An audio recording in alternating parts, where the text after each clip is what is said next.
So guys, are you looking for a good King's Gambit antidote and you are just getting crushed in the King's Gambit and you think it's very difficult to play with black?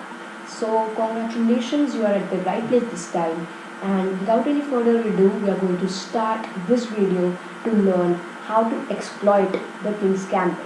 So let's start right now.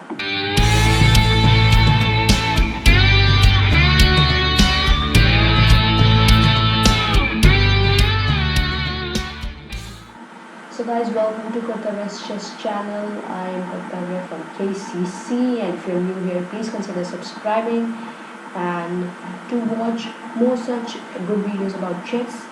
Make sure to hit the bell icon too, so that you get notified about all the videos which we prepare. So guys, King's Gambit was a thing which I was facing a lot when I was playing with black. I was facing King's Gambit and I don't know what to play against it because I get crushed. And this time I prepared a repertoire on it so that you could also learn that how to play against King's Gambit if you are facing problems like me. So let's start. First move e4, e5 and f4. This is the King's Gambit.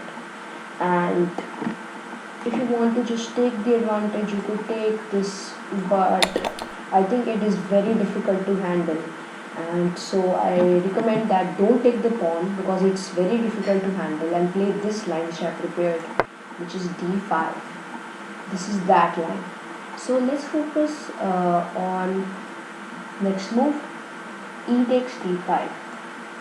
Okay, e takes d5. Now for example, if he plays a move like if takes c5, then what? Queen h4 check, g3 and queen takes e4 and we win the rook. So he's going to get crushed if he took a free pawn. So that is why e takes f5 is a blunder, and most probably your opponent is going to play e takes d5, just now play e takes f4. Now at the moment material is equal, but we are attacking his pawn. So maybe he can play a move like knight f3 to stop queen h4. This is a move which stops queen h4. And now, for example, if he defends this pawn by playing a move like bishop c4, then we have again queen h4 check, and after g3, he has to play g3. If he plays, then we are going to take, and we are going to win the rook. But for example, if you play here king f1, which is this move, then white is not happy to play king f1 here, and the king is already not looking too good. We could also go for a checkmate threat by bishop c, and then here bishop c5 and going for a queen f2 hashtag. So king f1 is not good, and black is creating pressure on white's king. So that is why most probably if your opponent is a good player, he will play knight f3, and if bishop c4, then you know what to do. So here queen takes d5 is not played right away because we do not take the pawn immediately, because white could play knight c3 and his knight would get developed by tempo, and if he plays a move like knight c3, the knight would get developed with tempo and queen has to move back. And let me add the variation. The queen would go back and it's not too good because white's two pieces are already developed and black's queen is okay in the position. He would play bishop e2 and then go for castle. So that is why queen takes d5 is not played right away. The move which is played is knight f6, so that we can take the pawn with knight, so that the knight cannot come out with tempo. And the main move here is bishop c4. You might see bishop b5 check. So let's see first the variation. This is the variation. If bishop b5 check, play c6, d takes c6, knight takes c6, d4 just to play a move like d5, and bishop d6, castle, castle. In this line, never try to just protect the pawn on f4 by playing g5 or other moves. Instead, try to attack the pawn on d4. It means that don't just defend this pawn on f4. It is going to be captured. Don't play move like g5 and then queen to e7 and just queen e4. No, you have to attack this pawn. If he takes, you also take. Attack this pawn by playing several moves, and this could be done by bringing the bishop here, doubling up in this file, and put some pressure on this. So this is a line which could happen with bishop b5 check. But let's move to the main line, which is bishop c4. He defends his pawn, we take it.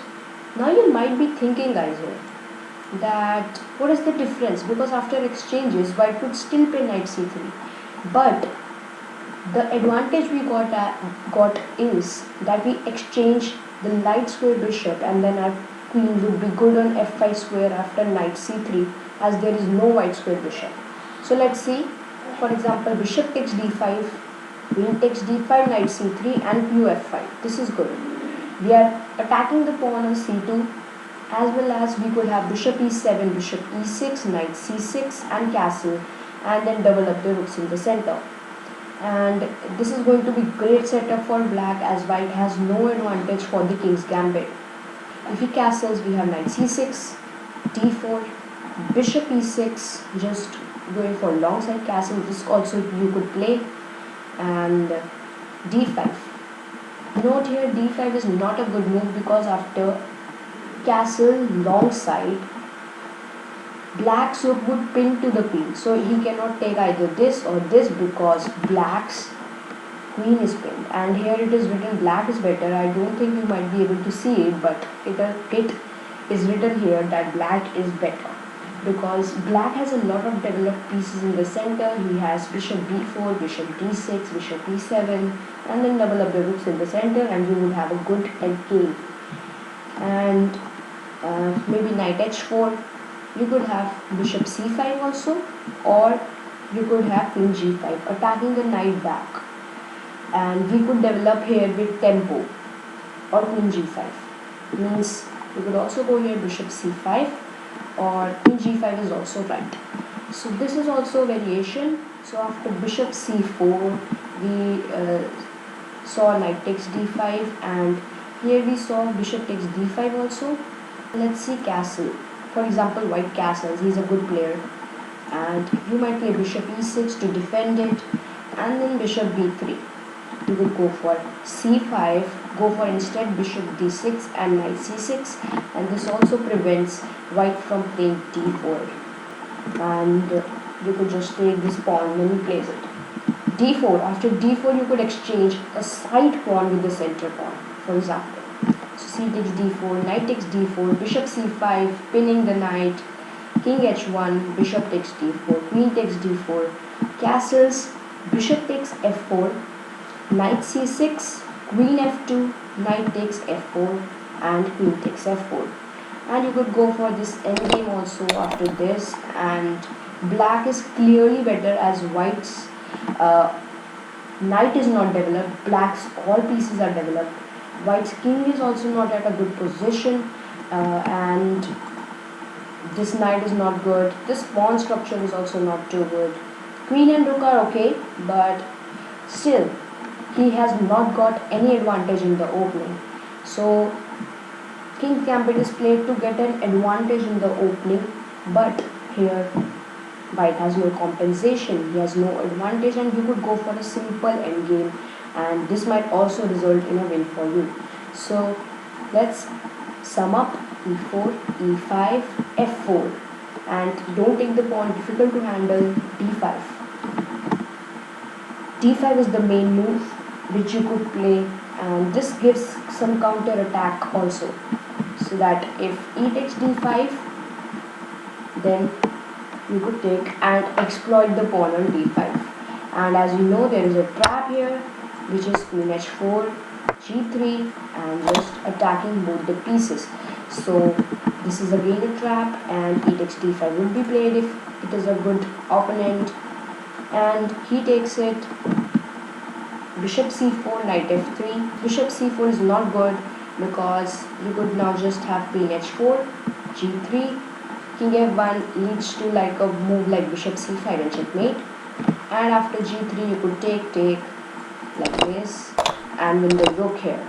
So that is why knight f3 was played, and knight f6 Queen takes d5 opens the knight with tempo, so knight f6 would be played by you, threatening to take the pawn with knight, and then bishop c4 is the main line, and you could take, exchange it, and this goes for a endgame position.